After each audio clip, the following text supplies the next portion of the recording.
He lived in a time when speaking the truth could get you killed. Yet he spoke anyway. He faced prisons, threats, violence, and hatred, but never raised a single fist. He dreamed of an America that didn't yet exist, and then gave his life trying to build it.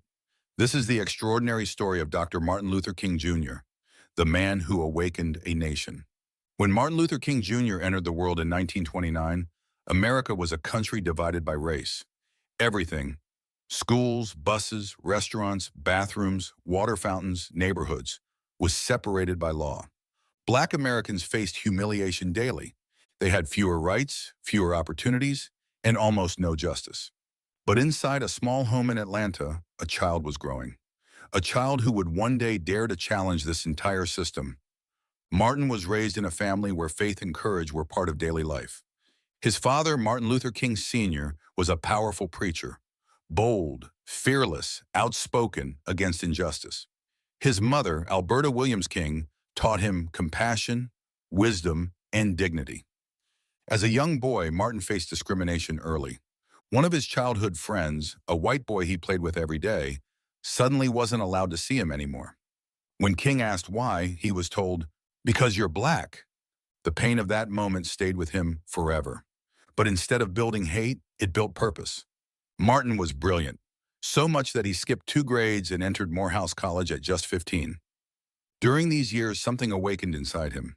He studied not only religion, but philosophy, ethics, morality, and justice. He read the works of great thinkers and began to understand the world not as it was, but as it could be.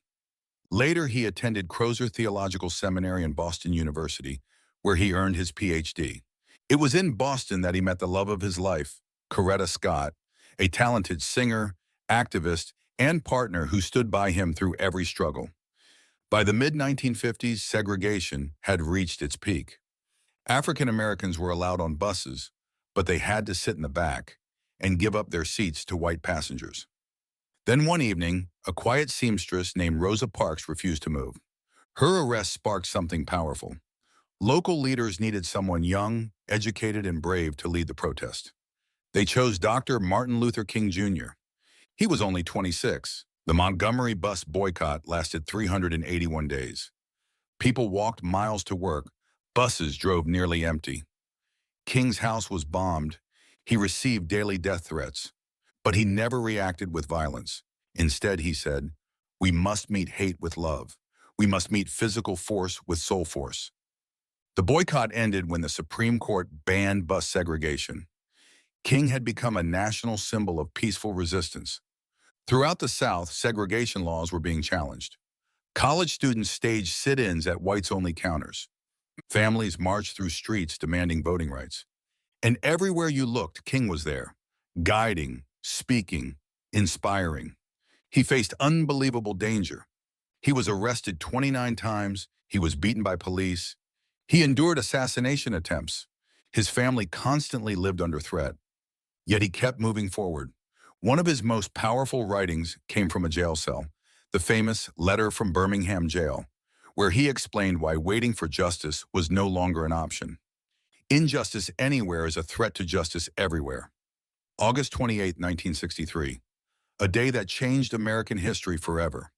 Over 250,000 people, black and white, young and old, gathered in Washington, D.C. for the March for Jobs and Freedom. Standing on the steps of the Lincoln Memorial, King delivered not just a speech, but a masterpiece, a message that echoed into the soul of a nation. I have a dream. A dream that one day his children would not be judged by the color of their skin, but by the content of their character. Millions watched on television. The world felt something shift. The civil rights movement was no longer a struggle. It was now a revolution. In 1964, at age 35, Martin Luther King Jr. received the Nobel Peace Prize, one of the youngest recipients ever. He didn't keep the prize money. He donated every dollar back into the movement because, as he said, "I am not here to accumulate wealth. I am here to do God's will." He had become a global icon of peace and hope.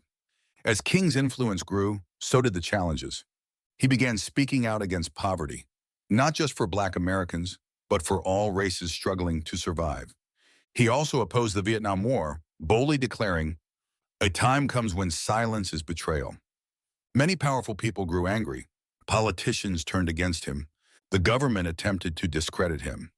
But King refused to stay silent. His new goal was even bigger: a massive poor people's campaign to push for economic justice. In April 1968, King traveled to Memphis, Tennessee, to support striking sanitation workers seeking fair treatment. Despite threats and exhaustion, he pushed forward. On April 3rd, he gave his final speech, the haunting "I've been to the mountaintop" speech. In it, he said, "I may not get there with you, but we as a people will get to the promised land." The next day, April 4th, as he stood on the balcony of the Lorraine Motel, a single bullet ended his life at age 39. The world was shattered. Martin Luther King Jr. didn't live to see the world he dreamed of, but he changed it forever. Because of him, segregation ended legally. The Civil Rights Act passed. The Voting Rights Act protected millions. America began its long journey toward equality. His birthday is now a national holiday. Schools teach his words, statues honor his presence, and his dream is still a compass guiding America toward justice. Dr. King taught us that courage is not the absence of fear. It is the decision to stand up even when the world stands against you. His dream was not just for one generation, but for every generation. The question is, what will we do to carry that dream forward?